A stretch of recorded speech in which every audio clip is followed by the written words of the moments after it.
Cyber crime સામેની લડાઈમાં ગુજરાતને મોટી સફળતા મળી છે।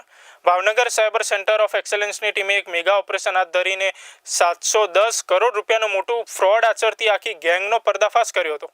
Bhavnagar cyber centre of excellence દ્વારા ચલાવવામાં આવેલી ઝુંબેશ અંતર્ગત આ ગેંગ સક્રિય હતી। આ ગેંગે 1544 જેટલા ગુનાઓમાં સાયબર ફ્રોડ આચર્યું હોવાનું સામે આવ્યું છે। ટીમે રોકાણ સંબંધિત ફ્રોડ સહિત તમામ પ્રકારના નાણાકીય ફ્રોડ આચરતા 10 આરોપીઓની અટકાયત કરી હતી। આ કર્મચારીઓ કમિશન મેળવીને એક જ બેંક બ્રાન્ચમાં 100 થી વધુ મ્યુચ્યુઅલ એકાઉન્ટ ખોલતા હતા। ભારતીય નાગરિકોને સાયબર સ્લેવરીમાં ધકેલવા માટે મ્યાનમારમાં સાયબર ક્રાઇમનું કામ અપાતો હતો। આ નેટવર્ક ગુજરાત સહિત અન્ય રાજ્યોમાં પણ સક્રિય હતું અને મ્યુચ્યુઅલ એકાઉન્ટ પૂરા પાડતું હતું। હાલમાં મોહિત રજનથા ગીરીની પૂછપરછ ચાલી રહી છે, જેના દ્વારા વધુ વિગતો બહાર આવી શકે છે। આરોપીઓ જે છે એ વિદેશી હોય છે અથવા વિદેશમાં ક્યાંય બેસીને સાયબર ક્રાઇમ કરે છે, પરંતુ એને પૈસા મેળવવા માટે થઈ આપણા રાજ્યમાં કે અન્ય રાજ્યમાં મ્યુલ એકાઉન્ટ્સની જરૂર પડે છે। તો આખી ચેઇન એ રીતે ચાલે છે કે મ્યુલ એકાઉન્ટ ખાતા ધારકો પોતાના ખાતા એમના હેન્ડલરને આપે છે, હેન્ડલર એમની સાથે ખાતું ખોલાવવા જાય છે, ત્યારબાદ કેશ વિડ્રો કરવાના હોય ત્યારે પણ હેન્ડલર સાથે જાય છે। એ પૈસા કેશમાં વિડ્રો કરી એની આગળના હેન્ડલરને આપે છે।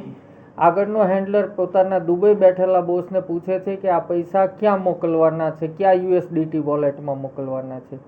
દુબઈ બેઠેલો વ્યક્તિ ચાઇનીઝ કે બીજી કોઈ પણ ગેંગને પૂછી અને ક્રિપ્ટો વોલેટ આપે છે।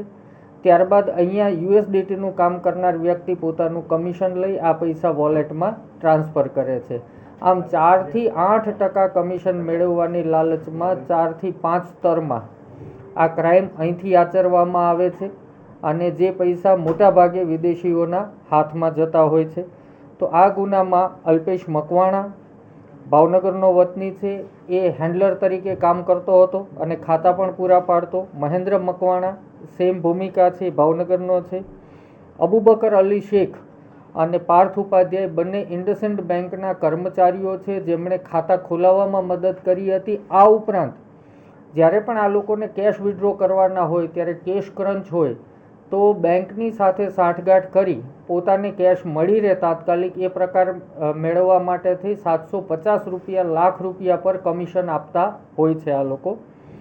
પ્રતિક વાઘાણી એ પણ મ્યુલ એકાઉન્ટ પૂરા પાડનાર અને હેન્ડલરના રોલમાં છે। વિપુલ ડાંગર એ પણ એ જ ભૂમિકામાં છે। જયરાજસિંહ રાયજાદા જે છે એ આ પૈસા તમામ કેસમાં ભેગા કરી અને આગળ ગુરપરબસિંહ ટાંકને આપતા હતા। ગુરપરબસિંહ ટાંક પોતે USDT વોલેટમાં એને કન્વર્ટ કરતા હતા। એ જ રીતે તેજસ જીતેન્દ્ર પંડ્યા એ પણ ક્રિપ્ટોમાં કન્વર્ટ કરવાનું કામ કરતા હતા અને આ ગેંગમાં મુખ્ય સૂત્રધાર દિવ્યરાજસિંહ નરેન્દ્રસિંહ ઝાલા જે દુબઈ હતા, થોડા ટાઈમ પહેલાં જ દુબઈથી આવેલ છે, એમની પણ ધરપકડ કરવામાં આવી છે।